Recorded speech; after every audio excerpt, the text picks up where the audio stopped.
반갑습니다, 여러분. 전 시간에 선생님이랑 온대 저기압 했었고요.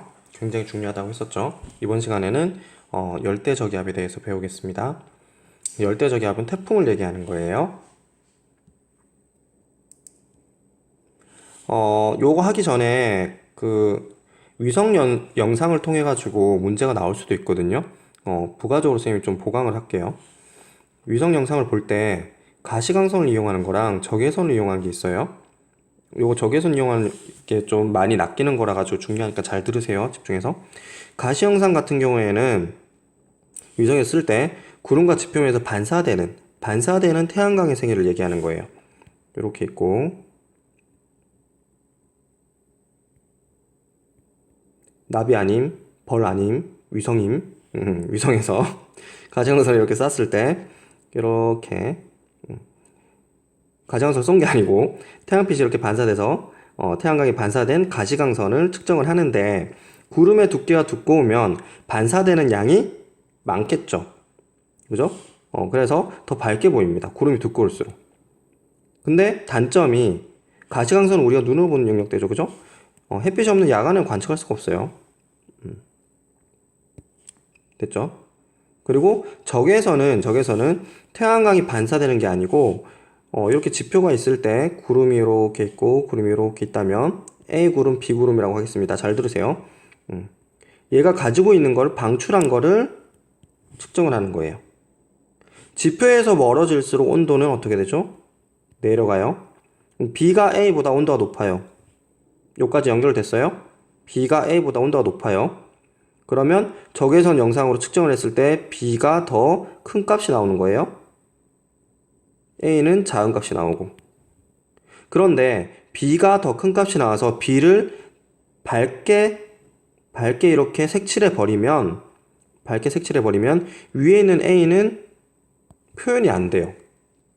표현이. 그래서 반대로 약속을 한 거예요. 반대로. 온도가 낮은 구름이 뭐였죠? 높이 있는 구름이에요. 고도가 높은 구름은 밝게 보이게 하자라고 약속을 해놓은 거예요. 얘는 적외선이니까 낮과 밤에 상관없이 관측 가능하고. 다시 정리해 줄게요.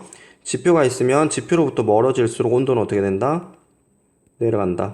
온도가 내려가면 적외선은 당연히 감소한다. 그죠? 그럼 위에 있는 구름이랑 밑에 있는 구름 중에서 위에 있는 구름이 오히려 밝기가 어둡게 보여야 돼요. 근데 그렇게 하면은 표현할 때 밑에 있는 게 다 잡아먹어 버려요. 그럼 구름의 높이를 표현하기 힘들단 말이에요. 그래서 위에 있는 거를 어떻게 하자? 밝게 표현하자. 얘는 구름의 높이를 나타낸 거고, 저기서는 얘는 구름의 두께를 나타낸 거예요. 어때요? 요것도 지구학 답지 않게 생각을 해야 되는 거니까 문제에 나올 수 있겠죠. 그죠? 잘 정리하시기 바랍니다. 자, 태풍입니다. 다시 돌아와서 1274년에 고려와 몽골 연합군이 연합군이 외를 정벌하기 위해서 갔으나 태풍 때문에 실패했고 7년 후에 다시 시도했다가 또 퇴각했다라고 나와 있습니다. 교재에 있는 내용이고 태풍이 그만큼 위력적이다라는 걸 보여주는 거예요. 다른 의도 하나도 없습니다.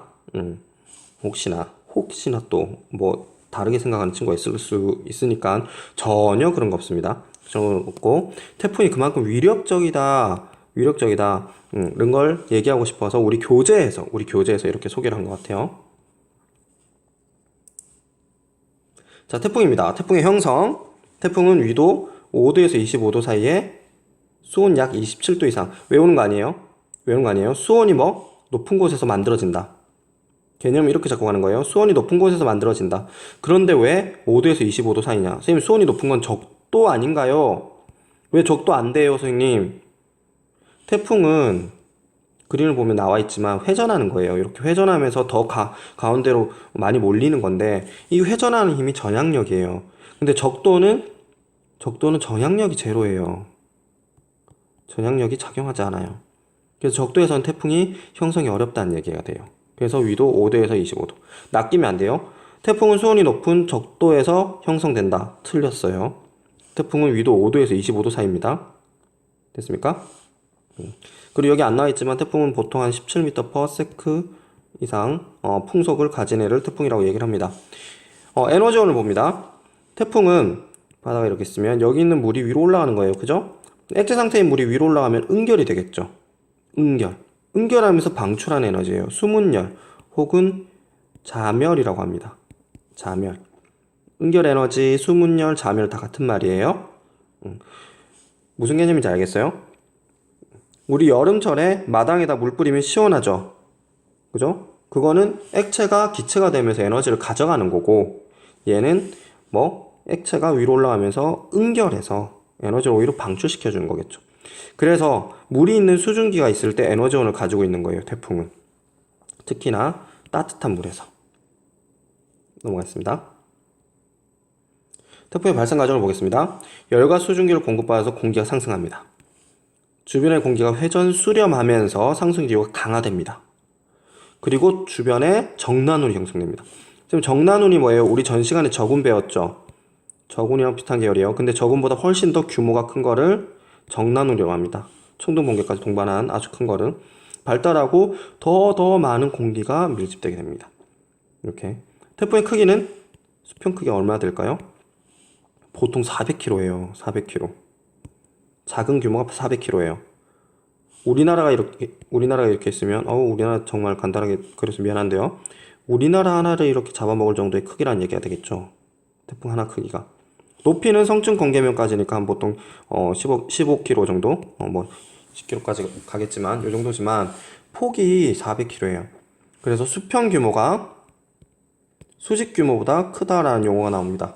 외우지 말고 생각을 해보시면 접근할 수 있는 거예요. 그죠? 태풍의 눈입니다. 올라가고 있고, 여기는 내려가고 있고. 태풍의 눈이 나왔으니까 선생님 그대로 연결할게요. 태풍의 눈은 약한 하강 기류가 있어요. 약한 하강 기류가 있어서 맑음. 보통 한 30km 정도라고 얘기를 하는데 외우는 거 아니에요. 외울 필요 없어요. 숫자는. 요 부분은 맑다는 얘기예요. 강제 상승되면서 위로 올라가면서 회전을 하니까 중심부가 비게 되거든요. 중심부가 미세하게 비게 돼요. 이 비어있는 공간을 여기 밑에 이렇게 채워주고자 공기가 내려오고 있는 거예요. 비어있으면 채워주고 싶거든. 이게 내려오고 있는 거죠. 선생님 그럼 고기압 아닌가요? 그 정도 아니에요. 왜냐하면 얘가 내려오자마자 바로 빨려서 올라가요. 내려오자마자 바로 빨려서 올라간다. 태풍의 중심으로 갈수록 기압은 올라간다 내려간다. 태풍의 중심으로 갈수록 기압은 내려간다가 맞는 거예요. 태풍의 중심으로 갈수록 기압은 내려간다. 그리고 이 빈 공간은 태풍의 눈으로 약한 하강 기류라고 표현한다. 고기압이라고 표현 안 합니다. 그리고 내려오니까 맑은 날씨가 형성된다. 물론 바로바로 빨려서 올라갑니다. 넘어갑니다. 일교도에 나타난 태풍입니다. 오밀조밀하죠. 그만큼 풍속이 강하기 때문에 이렇게 오밀조밀 이런 일기도가 나왔다. 그럼 무조건 100% 여름을 나타내죠. 거의 여름. 지금 등하선 강력도 널널합니다. 여름. 전선 없어요. 태풍은 온대저기하고 이렇게 전선이 있었죠. 전선. 근데 얘는 전선 없어요. 태풍의 이동 경로를 봅니다. 대기대순환에서 우리 1학년 때 통합과학 시간에 쌤이 했었던 것 같은데 이렇게 꺼서 여기는 북동무역풍, 여기는 편서풍 이렇게 불고 있죠. 그럼 태풍이 여기에서 만들어졌을 때 태풍 위로 직진해서 위로 올라가고 싶어 해요. 이렇게 위로 올라가고 싶어 하는데 바람을 타고 옆으로 밀립니다. 북동무역풍이 밀고 있는 거죠. 그죠? 찍어 눌러서 이렇게 이동하고 있어요. 그래서 우리나라에 오기 전까지는 무역풍의 영향을 받고 그리고 우리나라에 와서는 무슨 풍의 영향을 받는다? 편서풍의 영향을 받는다. 편서풍의 방향과 태풍의 진행 방향이 일치해요. 그래서 이동 속도 자체도 무역풍인데 보다 우리나라 근처에 왔을 때 이동 속도도 더 빠르게 이동을 합니다. 이해됐습니까? 굉장히 중요하게 다루는 위험 반응과 안전 반응입니다. 태풍이 진행을 할 때 태풍은 뭐죠? 열대 저기압이에요. 저기압은 아까 무슨 방향으로 회전한다고 그랬어요? 반시계 방향. 반시계 방향으로 회전합니다. 따라서 무역풍대에서 반시계 방향 회전을 하는데 무역풍이 이렇게 불고 있죠. 바람이 부는 방향과 태풍이 회전하는 방향이 일치하는 구간이 있어요. 어디? 태풍 진행 방향의 오른쪽입니다. 별표 5만 개. 태풍 진행 방향의 왼쪽은 바람 진행 방향과 태풍의 회전 방향이 일치하지 않아요. 반대예요.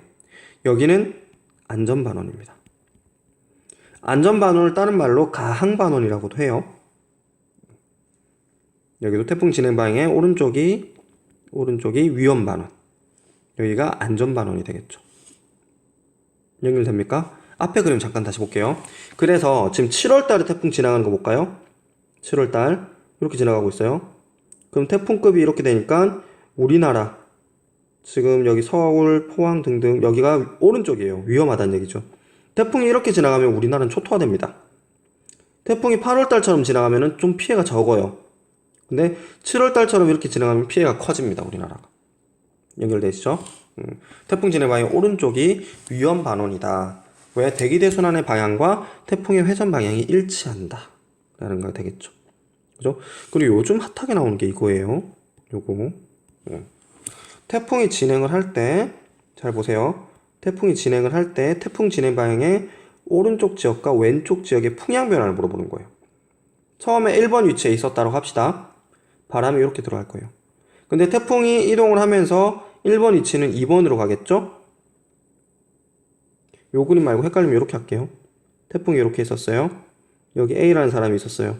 태풍 중심으로 이렇게 바람이 불어 들어갑니다. 현재 태풍은 태풍을 향해서 바람이 이렇게 들어가죠. 근데 얘가 진행을 해서 태풍이 여기로 왔어요. 여기로. 여기 1번 위치에서 2번 위치로 왔다 가자. 여기로 왔어요. 그러면 A 지역에 부는 바람은 이렇게 바뀝니다. 이렇게. 태풍 중심을 따라서 부니까. 그러면 바람은 어떻게 이동해요? 지금 무슨 방향으로?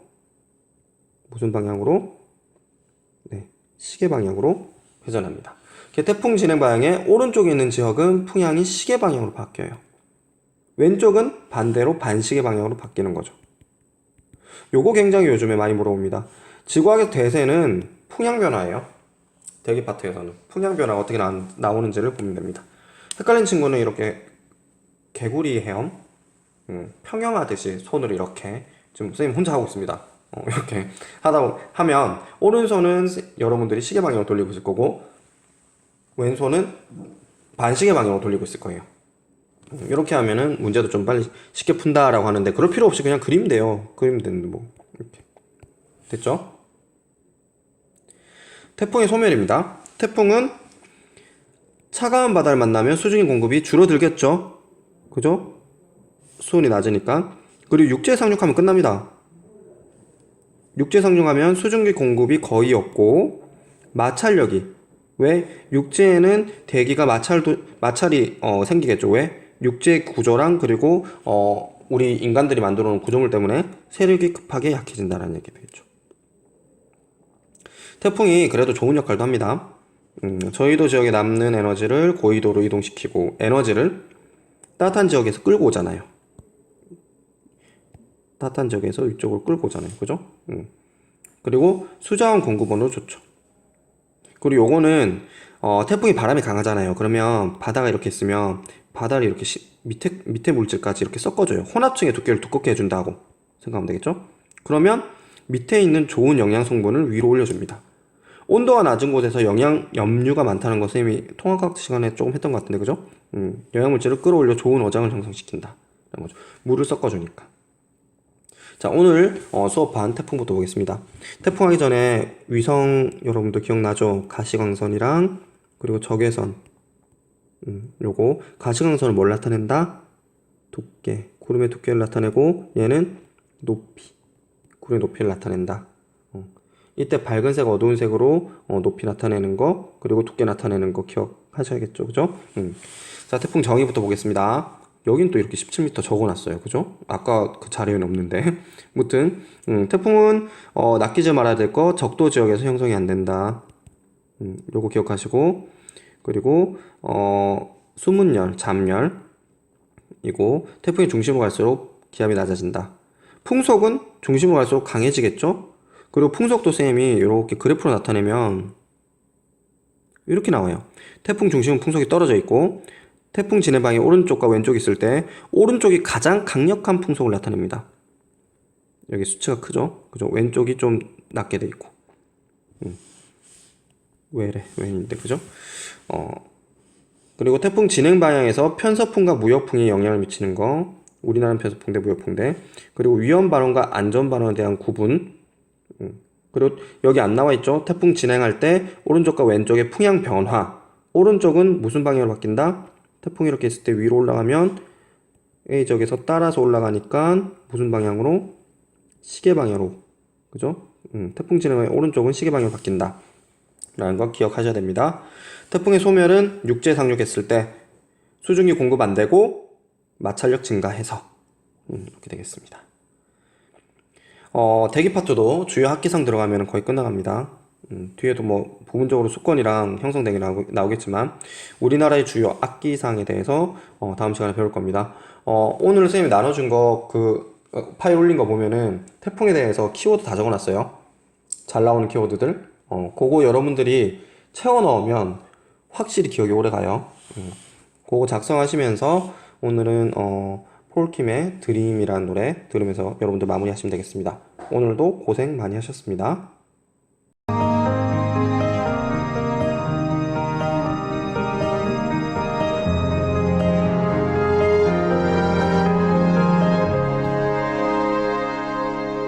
You are my dream, you are my love. 내게 사랑을 알려준 너라서 Follow your time, follow my heart. 눈이 부시던 그날에 여전히 머물러 있어. I love you.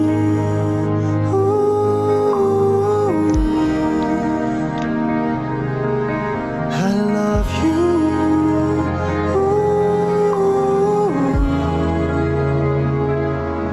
너를 만난 그 시간 이후 모두 다 너야. 내 맘 가득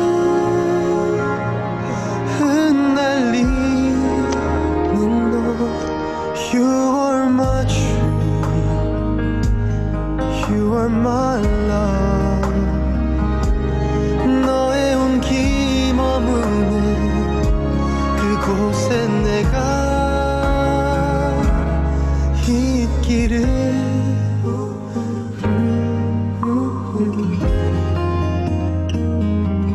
Till the end.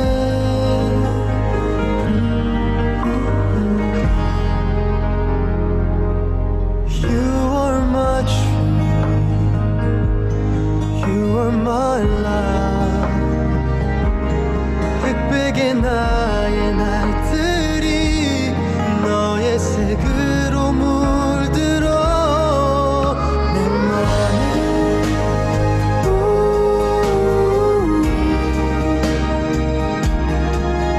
어느새